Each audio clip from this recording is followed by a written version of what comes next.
So yeah, so I really think it's important that, especially in African countries, that we have awareness of this. And I'm also I'm going to start a program where I'll go to schools and we'll be able to diagnose children with dyslexia, get them the support and the help that they need, and to be able to live fulfillment lives and be able to carry on as adults and, you know, live normal lives, you know, and also for parents to be able to cope with their children and not push them, and not, most importantly, not label people and put them in brackets. There was more than one sign. Like I said before, my behavior patterns in class, and that was my coping mechanism to be disruptive, so I don't have to do my classwork because I wasn't able to do it.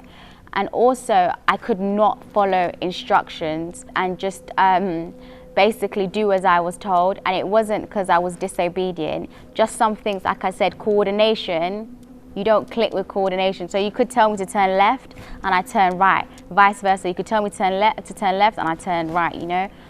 So there was things like that that obviously my mum probably noticed, but maybe because she's my mum, she was a lot more patient. But in school, if you're told to put 10 green balls in a basket and you put 4, they're gonna think, you know how to count, you know colours, so why are you not doing it? So there was loads of like little signs. But as I got older, I've found equipment and things to use to help me cope, like Siri. I use audiobook to obviously help me read books, and I use Alexa. Alexa is, I don't know if do you guys have Alexa? Yeah, I use Alexa. I'll use Alexa. So I use equipment to just help me cope. And I know obviously these equipments are not accessible to everybody, but if you know that you have an issue, maybe you'll be more aware of certain equipment that you can use to get you by.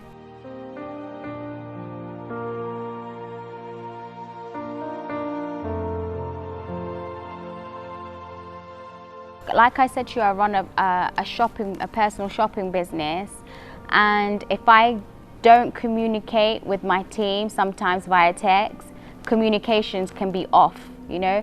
They might not misunderstand what it is that I'm saying. So that can be quite off. And also, like I said, with dyslexia, you suffer from coordination. So there's been not once or twice, I'd say at least 3-4 times, I've gone to the wrong airport on the wrong day, thinking my flight was that day. And there's many times where I've gone to withdraw money or take money out and I've blocked my PIN, because your coordination with numbers, it's not that you're forgetful, you just suffer with coordination with numbers. So then you maybe just use something that's a lot more simpler that you can cope with. Like with my watch, I have a red background, so it helps me read numbers a lot easier. Where if it was black, if my face of my watch was black, I will struggle to read the time. Where now, you see, I've identified that and found a solution.